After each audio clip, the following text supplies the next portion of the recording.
पाहिलेली स्वप्न सत्यात उतरणे बहुतेक यालाच म्हणतात. एकेकाळी गाव सोडून शेतात राहायला येताना पूर्ण घरांचा, वडीलधाऱ्या माणसांचा विरोध सहन करून शेतामध्ये घर बांधून राहायला आलेलो मी आज कुठेतरी स्वप्न सत्याकडे वळताना दिसत आहेत. याचं खास कारण म्हणजे काय हो, वडिलोपार्जित जमीन विकून प्रॉपर्टी तर कुणी पण कमवतो, पण जमीन न विकता आपले स्वप्न मर्यादित नव्हते हे लक्षात घेऊन जमीन न विकता सांभाळायचा विचार केला. अवघ्या 4 वर्षात खऱ्या अर्थाने स्वप्नाकडे जाताना दिसते. सांभाळलेली जमीन आज न विकता किरायाचा मोबदला देते. का? कारण विकायचा निर्णय न घेतल्यामुळं, सांभाळायचा घेतल्यामुळं आज किरायाचा मोबदला भेटतोय.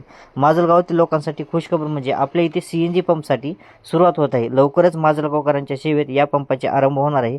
आज माझी जमीन एकरावरील गुंठ्यामध्ये आली मोजण्यात येत आहे.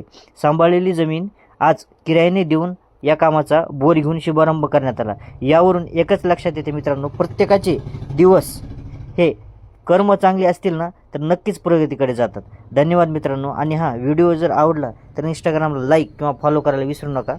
धन्यवाद मित्रांनो.